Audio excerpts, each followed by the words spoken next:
মমতাদি গল্পটি মানিক বন্দ্যোপাধ্যায়ের সরীসৃপ গ্রন্থ থেকে গৃহীত হয়েছে। গল্পটিতে শৈশবে মনুষ্যত্বার বিকাশে স্নেহ ভালোবাসার গুরুত্ব, পেশা, সামাজিক অবস্থান নির্বিশেষে আত্মমর্যাদা বোধের নমুনা এবং গৃহকর্মে নিয়োজিত মানুষের প্রতি মানবিক আচরণ করার দিকটি সম্পর্কে ধারণা দেওয়া হয়েছে।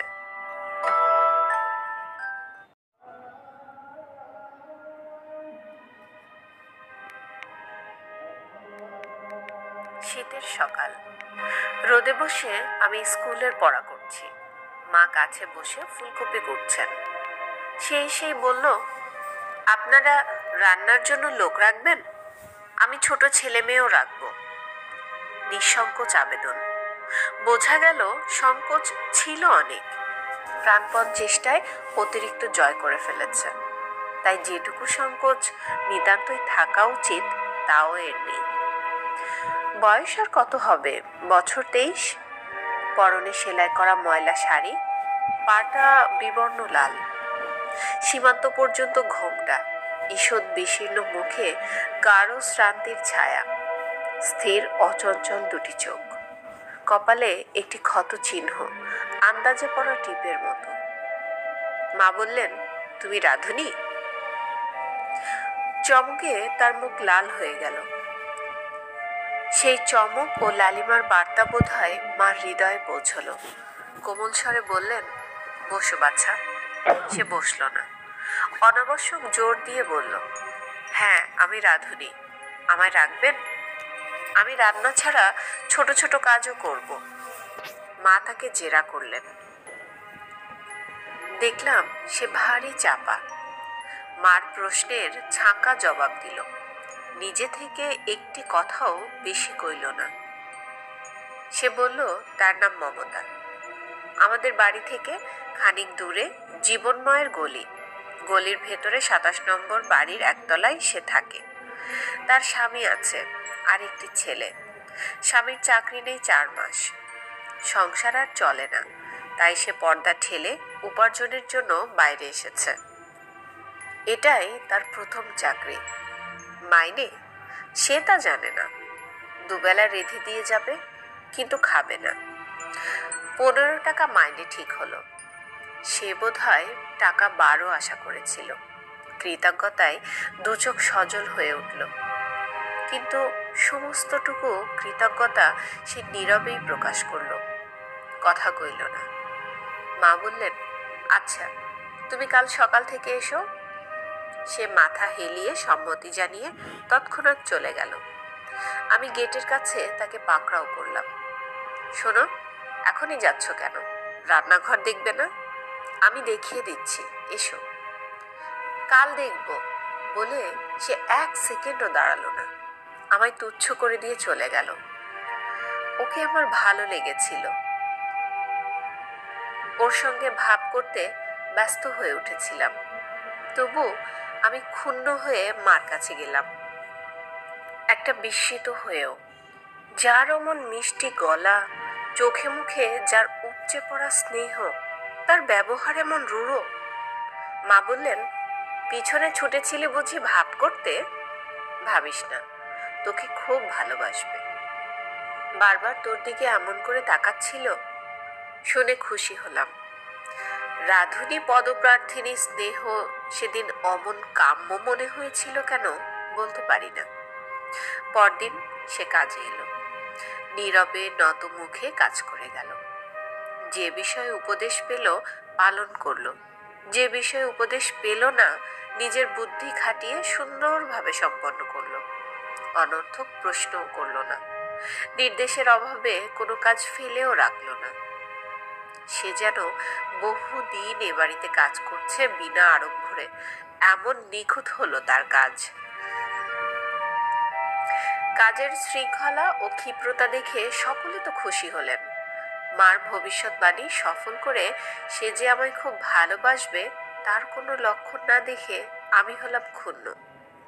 2 বার খাবার জল চাইলাম, 4-5 বার রান্নাঘরে গিয়ে দাঁড়ালাম, কিন্তু সে কিছুতেই আমাকে ভালোবাসলো না, বরং রীতিমতো উপেক্ষা করলো।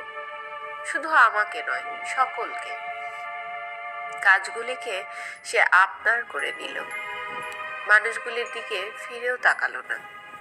মার সঙ্গে মৃদুস্বরে দু একটি দরকারি কথা বলা ছাড়া 6টা থেকে বেলা 10:30 অবধি একবার কাশির শব্দ পর্যন্ত করল না।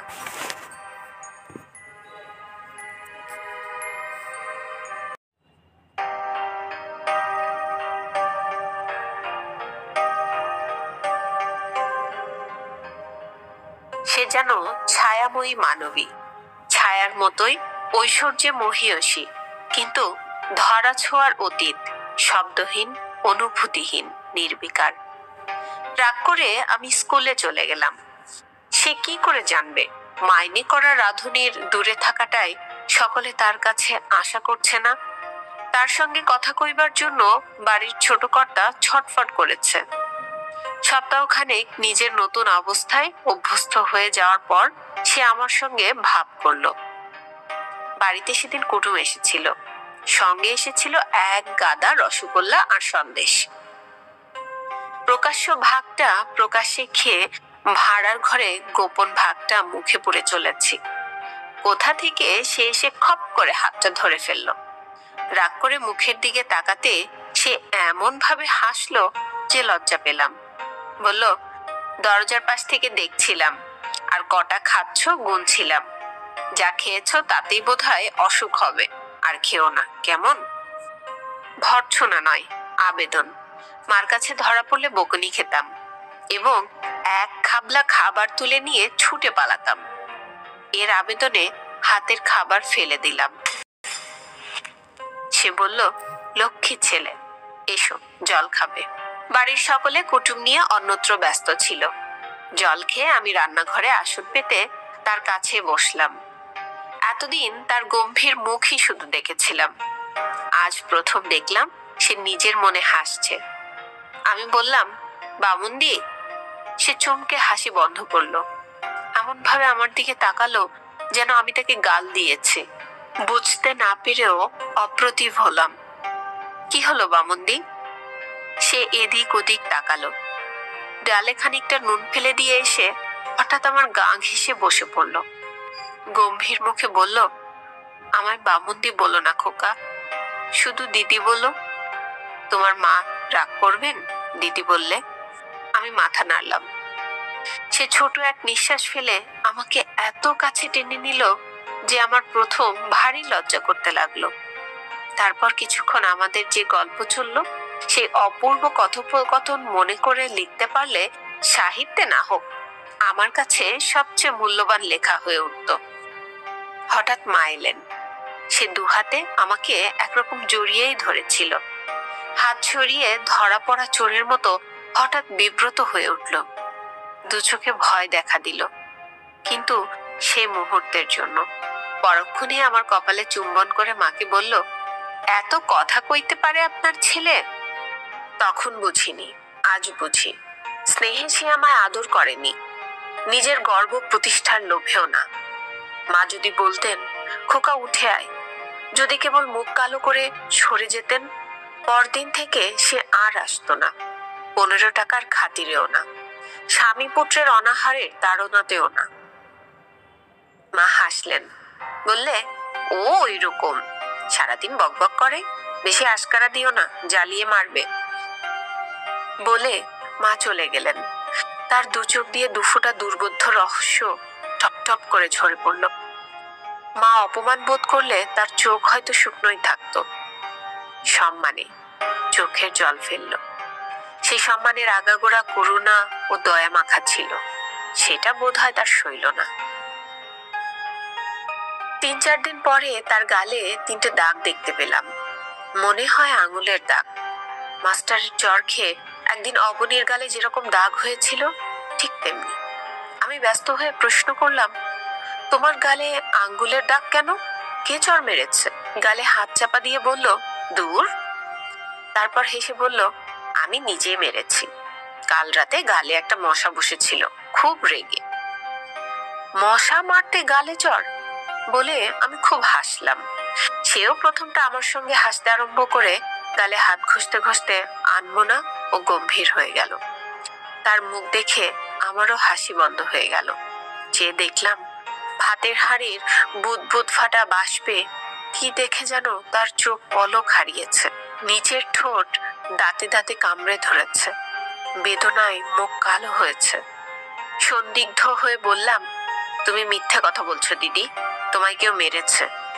সে হঠাৎ কাঁদো কাঁদো হয়ে বলল, না ভাই না, সত্যি বলছি না। কে মারবে? এই প্রশ্নের জবাব খুঁজে না পেয়ে আমাকে চুপ করে থাকতে হলো। তখন কি জানি তার গালে চড় মারার অধিকার একজন মানুষের 18 আনা আছে, কিন্তু চড় যে কেউ একজন মেরেছে সে বিষয়ে আমার সন্দেহ ঘুচল না। শুধু দাগ নয়, তার মুখ চোখের ভাব, তার কথার সুর, সমস্ত আমার কাছে ও কথা ঘোষণা করে দিল।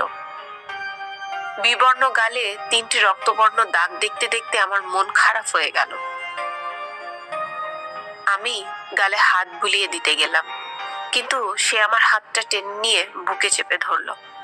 চুপি চুপি বলল, কারো কাছে যা পাই না তুমি তা দেবে কেন?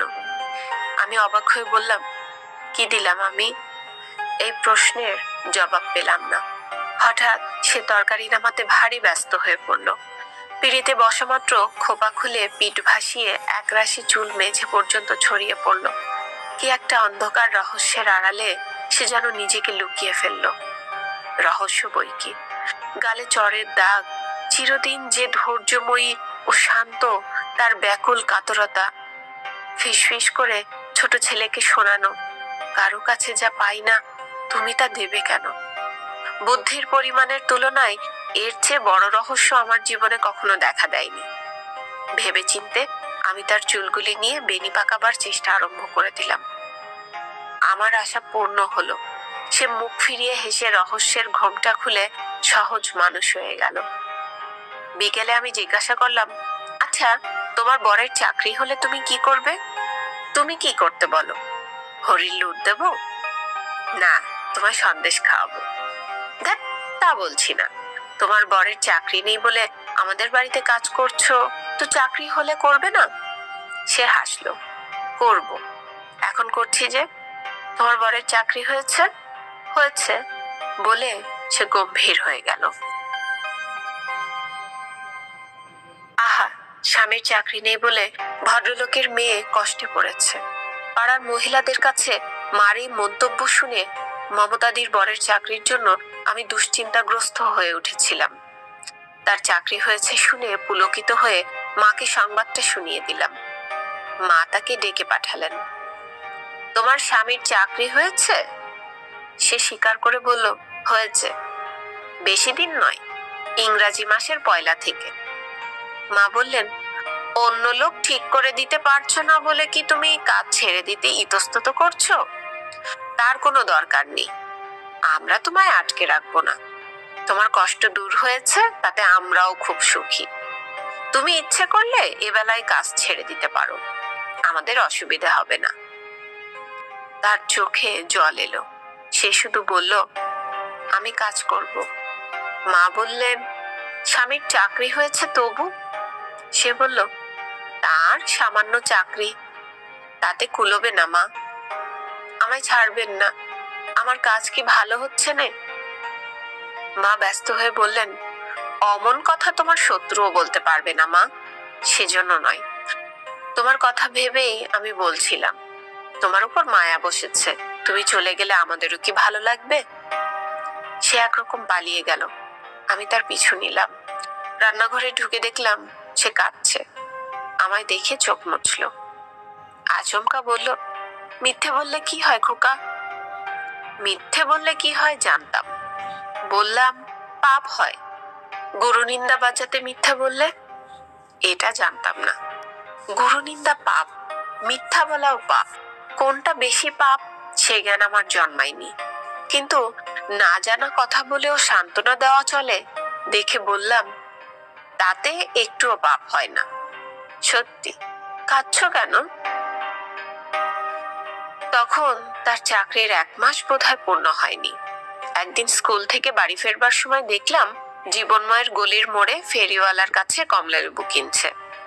সঙ্গে নেবার ইচ্ছে নেই টের পেয়েও একরকম জোর করে এই বাড়ি দেখতে গেলাম। 2টি লেবু কিনে আমাকে সঙ্গে নিয়ে সে গলিতে ঢুকলো। বিশ্রী নোংরা গলি। কে যে ঠাট্টা করে এই জমালয়ের পথটার নাম জীবনময় লেন রেখেছিল। গলিটা আস্ত ইট দিয়ে বাঁধানো, পায়ে পায়ে ক্ষয় হয়ে গেছে। দুদিকের বাড়ির চাপে অন্ধকার, এখানে ওখানে আবর্জনা জমা করা আর একটা দূষিত চাপা গন্ধ। আমি সংকুচিত হয়ে তার সঙ্গে চলতে লাগলাম। সে বলল, মনে হচ্ছে পাতালে চলেছ না? 27 নম্বরের বাড়িটা দোতলা নিশ্চয়, কিন্তু যত ক্ষুদ্র দোতলা হওয়া সম্ভব। সদর দরজার পরেই ছোট একটি উঠান, মাঝামাঝি কাঠের প্রাচীর দিয়ে দুভাগ করা। নিচে ঘরের সংখ্যা বোধহয় 4, কারণ মমতাদি আমায় যে ভাগে নিয়ে গেল সেখানে দুখানা ছোট ছোট কুঠুরির বেশি কিছু আবিষ্কার করতে পারলাম না।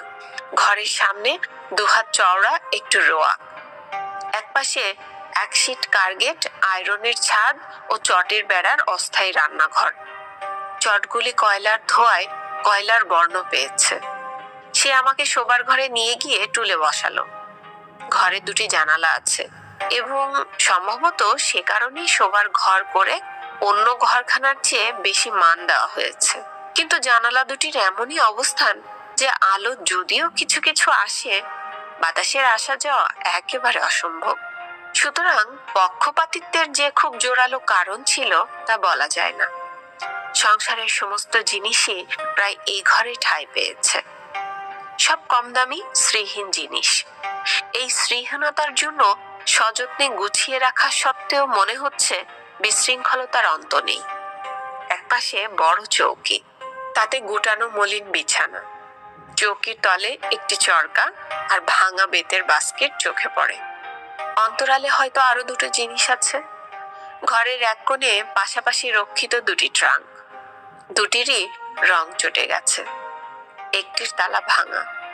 অন্য কোণে কয়েকটা মাজা বাসন, বাসনের ঠিক ঊর্ধ্বে কোনাকুনি টাঙানো দড়িতে খান কয়েক কাপড়। এই 2 কোণের মাঝামাঝি দেওয়াল ঘেঁষে পাতা একটি ভাঙা টেবিল।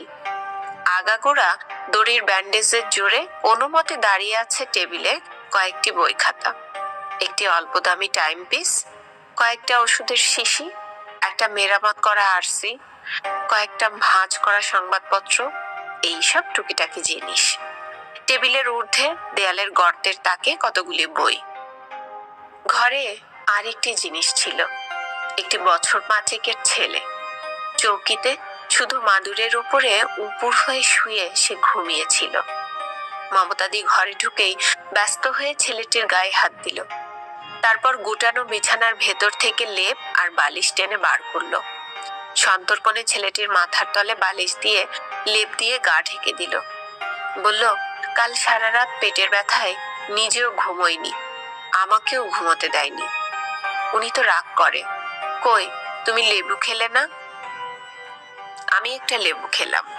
সে চুপ করে খাওয়া দেখে বলল, মুড়ি ছাড়া ঘরে কিছু নেই, দোকানের বিষও দেব না, একটা লেবু খাওয়াতে তোমাকে ডেকে আনলাম। আমি বললাম, আর একটা লেবু খাবো দিদি। সে হেসে লেবু দিল, বলল, কৃতার্থ হলাম। সবাই যদি তোমার মতো ভালোবাসতো। ঘরে আলো বাতাসের দীনতা ছিল। খানিক পরে সে আমায় বাইরে রোয়াকে মাদুর পেতে বসালো। কথা বলার সঙ্গে সংসারের কয়েকটা কাজও সেরে নিল। ঘর ঝাড় দিল, কড়াই মাজলো, পানি তুললো, তারপর মশলা বাটতে বসলো। হঠাৎ বলল, তুমি এবার বাড়ি যাও ভাই, তোমার খিদে পেয়েছে। কয়েক মিনিট পরে রাজা যেন রাজধানীতে প্রবেশ করলেন এমনই ভঙ্গিতে প্রায় 40 বছর বয়সের একটি লোক বাড়ি ঢুকলো। গৃহ প্রবেশের রকম দেখেই আমি তাকে চিনলাম।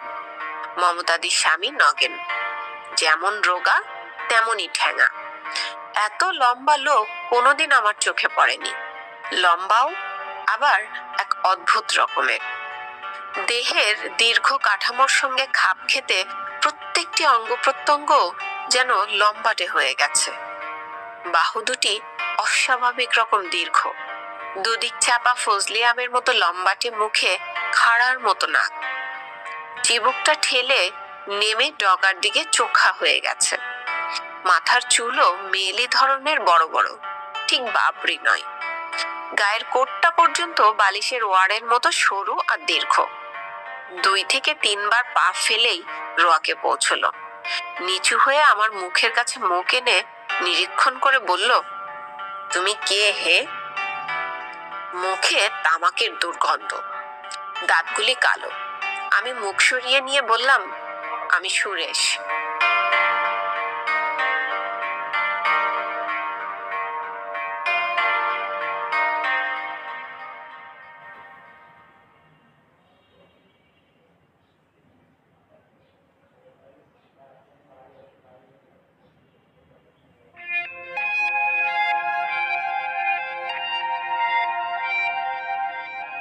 সুরেশ নাকি? বেশ দাদা, বেশ। তা আমার বাড়িতে হঠাৎ সুরেশের আমদানি কি জন্য? এ বাড়িতে সুরের রেশটুকুও যে নেই দাদা। ওর জন্য নাকি? মমতাদি বলল, এসব কি বলছো ছেলে মানুষকে? আমি ওদের বাড়ি কাজ করি, ওকে আমি ডেকে এনেছি। ওকে ভয় দেখাচ্ছ কেন? নগেন চট করে সোজা হয়ে গেল। ভয় দেখাচ্ছি? বড় যে লম্বা চওড়া কথা শিখেছ, আমি ভূত নাকি যে ভয় দেখাবো? মমতাদি কথা না কয়ে মশলা বাটতে লাগলো। নগেন লম্বা কোটের পকেট থেকে একটা বিড়ি বার করে ধরালো। আচমকা নিচু হয়ে আমার মুখে ধোঁয়া ছেড়ে হা হা করে হাঁপানির মতো হাসলো। বিড়ির কড়া ধোঁয়ায় আমি কেশে ফেললাম। ছি, ও কি করো? বলে মমতাদি শিল ছেড়ে উঠে দাঁড়ালো। নগেন ফের ছিলে ছেঁড়া ধনুকের মতো সোজা হয়ে গেল। তুমি ফোড়ন কাটছো কেন? ঠোঁট দুটো বন্ধ রাখতে পারো না? বলে ঠোঁট এত জোরে টোকা দিল যে ব্যথায় সে ঠোঁট কামড়ে ধরলো। বেড়ে দেখাচ্ছে তোমায়? মায়েরি হাসা, বোধহয় গালে টোকা দিলে আরো বেড়ে দেখাবে। দেব? মমতাদি পিছু হটলো, বলল, খোকা টনিক বুঝি নিজেই গিলে এসেছ? আলবত। খোকা টনিক দিয়ে করবে কি? এখনো খোকা টনিক খাওয়ার বয়স হয়নি। টনিক লাগে এই আমাদের। বলে সগর্বে নিজের বুক ঠুকে দিল। তারপর হঠাৎ মুখের জ্বলন্ত বিড়িটা আমার জামার পকেটে পুরে দিয়ে দুই কোমরে হাত রেখে সামনে পিছনে দুলে দুলে হাসতে লাগলো। মমতাদি বলল, তুমি ওর সঙ্গে অমন করছো কেন? এর ফল কি হবে জানো? জানি, হাত দিয়ে আমার মাথাটা কচাত করে কেটে নেবে।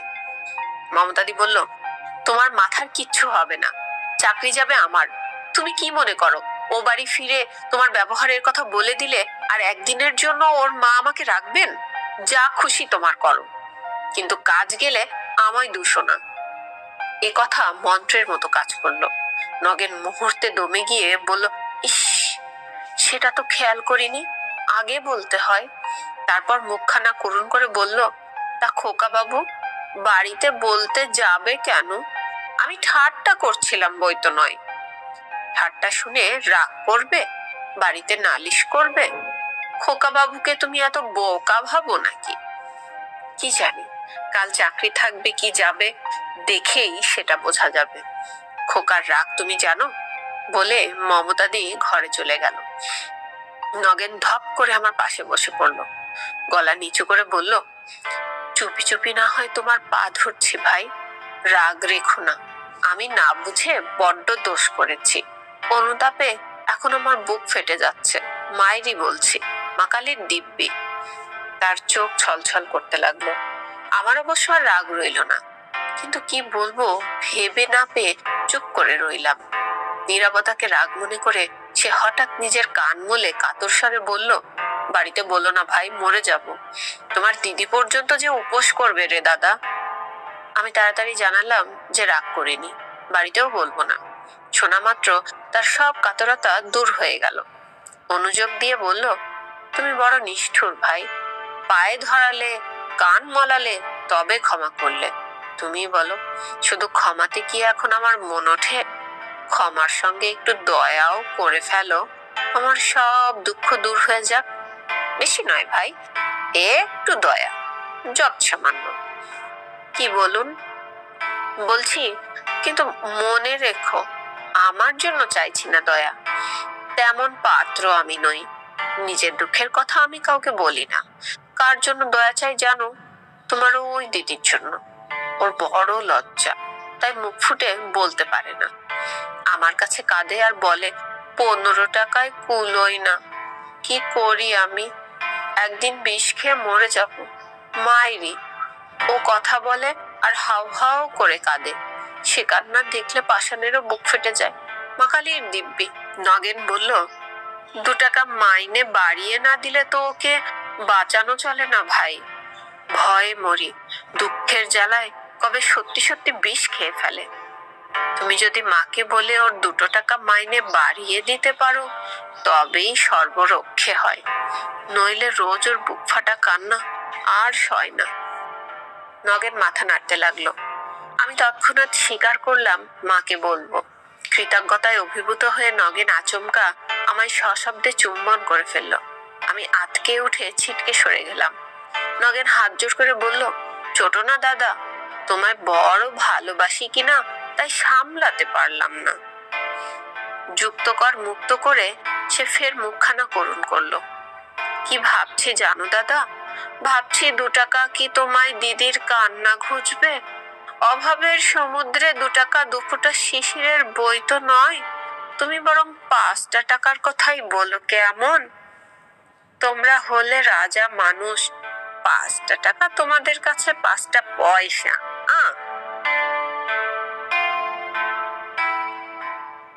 আমি স্বীকার করলাম। নগেন বলল, ওকে বলো না কিন্তু, ওর বড্ড লজ্জা কিনা, কেঁদে কেটে অসুখ করে ফেলবে, হয়তো লজ্জায় বিষও খেয়ে ফেলবে। জানো, ওর কাছে আধভরি আফিং আছে। তারপর এক সময় মমতাদি বলল, চলো খোকা, আমরা যাই। নগেন শুধালো, তুমি কোথা যাবে শুনি? দুবেলা যেখানে রাখতে চাই সেখানে। আবার কোথা? কি? উনুন ধরাবে কে? ভাত চাপাবে কে? তুমি। আজ আমার সময় নেই। তোর সময় নিকুচি করেছে। রোজ ভাত নামিয়ে নি, তাই তোর বাবার ভাগ্যি, তা জানিস? উনুন ধরা, ভাত চাপা, তারপর যেখানে খুশি মরবি যা। মমতাদি উঠানে নেমে পড়েছিল। রোয়াকে উঠল, বলল, বেশ, সব করেই দিয়ে যাচ্ছি, কিন্তু কাল চাকরি গেলে আমায় মারতে উঠো না জানো। যোগ ফনা ধরেছিল, মুখে টান পড়া মাত্র নরম হয়ে গেল। চাকরি যাবে কেন? কেন? বেশ, সময় মতো কাজে না গেলে কে পয়সা দিয়ে লোক রাখে? 9টা বাজতে না বাজতে নাকে মুখে ভাত গুজে আপিসে ছোট। কি জন্য? তোমার চাকরি, আমার চাকরি নয়। নগেন একদম কাদা হয়ে গিয়ে বলল, তোমার কাজে যাওয়ার সময় নাকি? তবে তুমি যাও, দেরি করো না, চলে যাও। এদিকে যা হবার হবে। মমতাদি হাসলো। এদিকে সব হবে, তুমি ভেবো না। খোকার অসুখ, আমি শিগগিরই ফিরে আসবো। মাস 4 পরে আমিও বুঝলাম তার ছেলে হবে। আরো মাসখানেক সে কাজ করলো, তারপর বাধ্য হয়ে আসা বন্ধ করলো। 10-12 দিন পরে খবর নিতে গেলাম। দেখলাম রকের যে প্রান্তটা খালি ছিল সেখানে চাঁচের বেড়ার আতুর ঘর নির্মিত হয়েছে। ছাদটাও চাঁচের, তবে তার উপরে একটা ছেঁড়া শতরঞ্জি বিছানো। ছেঁড়া মলিন বিছানায় সে শুয়েছিল। পাশে একটা কাঁথা জড়ানো পুটুলি। পুটুলিটা চোখ বন্ধ করে ঘুমোচ্ছে আর মাঝে মাঝে কল্পিত স্তন চুষছে। লুব্ধ হয়ে বললাম, কোলে নেব দিদি? কাশিতে তার গলা ভেঙে গিয়েছিল। বিশ্রী শব্দ করে বলল, আজ নয় ভাই, ওটা আজ অস্পৃশ্য, নইলে নাইতে হবে। আতুর উঠুক, তখন কোলে নিও। সোমবারের পরে একদিন এসো কেমন? বৃহস্পতিবার গেলাম, কিন্তু ছেলেটাকে কোলে নিতে ঘেন্না হলো। আতুর ঘরটা অদৃশ্য হয়েছিল। রোয়াকে কাঁথায় শিশু শুয়েছিল, রোগা কালো, পেটটা টিমটিমে, গলায় লাল লাল ঘা। প্রথম দিন শুধু ফুলের মতো মুখখানা দেখে মুগ্ধ হয়েছিলাম, আজ সম্পূর্ণ অবয়ব দেখে দারুণ বিতৃষ্ণা হলো। সে বলল, কোলে নেবে? আমি বিপদে পড়ে অনিচ্ছার সঙ্গে বললাম, দাও। ওর গলায় কি হয়েছে দিদি? শিশুর মুখের দিকে বিদৃষ্টিতে চেয়ে থেকে সে বলল, কুষ্ঠ। আমি চমকে বললাম, কুষ্ঠ? সে চোখ তুলে তাকালো, দু চোখে একটা অস্বাভাবিক জ্যোতি। ভাই, কুষ্ঠ নয়, গরম তেলে পুড়ে গেছে। কিন্তু ওকে তোমার কোলে নিয়ে কাজ নেই, ওর শরীরে অনেক ফোসকা, তোমার লেগে যাবে। কে গরম তেলে ফেলে দিয়েছে দিদি? সে নীরবে চোখ মুছল, জবাব দিল না। আমি চুপ করে দাঁড়িয়ে রইলাম। মমতাদি রোগা হয়ে গেছে, চোখের নিচে গভীর কালো দাগ, চোখ দিয়ে যেন দুঃখের কালি গড়িয়ে পড়ে শুকিয়েছে। আরো 3টা মাস কাটলো। সে মা হবার ধাক্কা সামলে প্রায় আগের মতো সুস্থ সবল হয়ে উঠলো, কিন্তু কাজ করতে এলো না। একদিন স্কুল যাবার পথে মমতাদির ওখানে গেলাম। নগেন আপিসে যাবার জন্য প্রস্তুত হয়ে রোয়াকে টুলে বসে পান চিবোচ্ছিল।